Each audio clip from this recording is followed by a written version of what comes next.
la belle histoire de Chamonix et du marché indien, c'est un tour opérateur. Et c'est pour ça qu'on fête les 10 ans avec Cox Kings, qui a cru en Chamonix, qui s'est dit finalement en France, il ne faut pas qu'il n'y ait que Paris.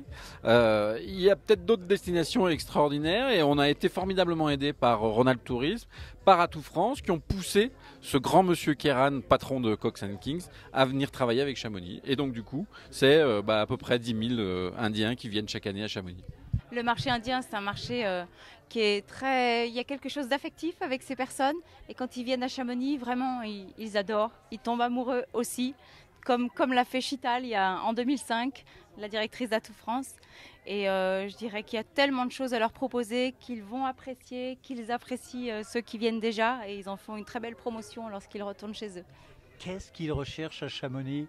Le dépaysement, les montagnes, la gentillesse des chamoniards? Ils cherchent plein de choses. Ils cherchent aussi, il y a le Mont Blanc qui est quand même le toit de l'Europe. Avant, ils croyaient que c'était en Suisse, comme on a pu le raconter dans l'histoire. Et puis maintenant, ils savent que c'est en France, que c'est à proximité de beaucoup d'autres régions. Et à Chamonix, on propose des activités qui leur plaisent. Ils viennent à des périodes qui nous plaisent aussi, puisqu'ils viennent plutôt au printemps. Mais ils savent que l'altitude, Nicolas, du Mont Blanc, qui était jusqu'à pas très longtemps se terminait par un 7, 4807 mètres. Aujourd'hui, on est entre 9 et 10. Ils sont sensibles à ce petit événement météorologique et géographique? Alors, je ne crois pas qu'ils soient sensibles à ce petit événement et je pense que ni eux ni nous ne sommes à 3 mètres près à partir du moment où on parle du toit de l'Europe. Et puis on parle du plus beau toit de l'Europe, j'ai envie de dire. Et c'est surtout à ça qu'ils sont sensibles. Le seul toit de l'Europe. Le seul toit de l'Europe. Mais c'est surtout à ça qu'ils sont sensibles. Il faut savoir qu'on est sur des pays où la montagne est sacrée. Donc le fait de venir toucher la neige de la plus haute montagne et donc de la plus belle de la montagne sacrée de l'Europe, ça a vraiment beaucoup de sens pour eux.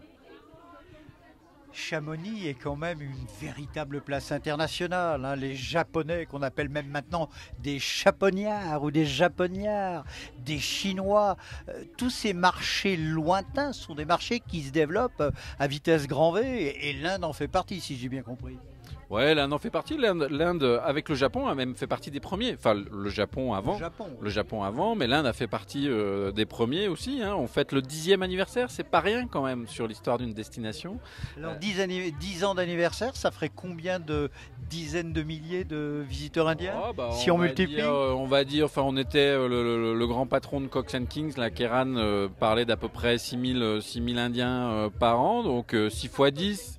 Par Cox Kings, effectivement. Oui, parce qu'il y a d'autres compagnies. Enfin, celle-là, c'est la plus importante. C'est le plus gros business indien avec vous. C'est la plus importante et c'est la plus historique. Mais si on fait un calcul tout bête, c'est 6 000 fois 10, ça fait pardon, je me souviens plus.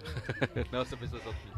Chloé, vous vous êtes mis un peu à ce marché, à la découverte de ce monde qui est un petit peu lointain, qui nous enchante, qui est un peu magique.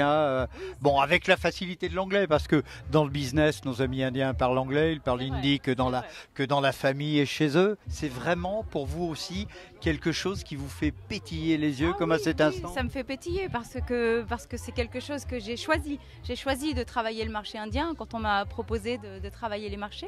C'est quelque chose qui me tenait à cœur. Il y a quelque chose qui se passe avec ces personnes et je trouve que c'est quelque chose de beau qu'on partage ensemble. Et lorsqu'on les voit à Chamonix, même si je ne les connais pas, on les voit même skier. C'est des familles qui s'éclatent et qui eux aussi ont les yeux qui pétillent. Comme tout à l'heure, nos journalistes, quand ils sont revenus, alors que nous, on ne serait pas allés skier avec ce temps, il neigeait et eux, ils ont trouvé ça génial, magique, très beau, fantastique.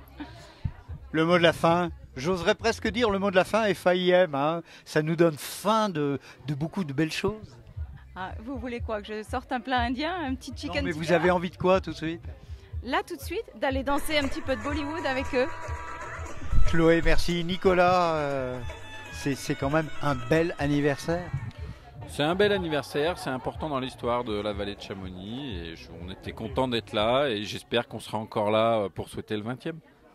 Et plus si affinité. Merci Chloé, merci Nicolas, à bientôt. Et n'oubliez pas que Chamonix est le véritable, le seul, l'unique toit de l'Europe et que c'est magique. À bientôt.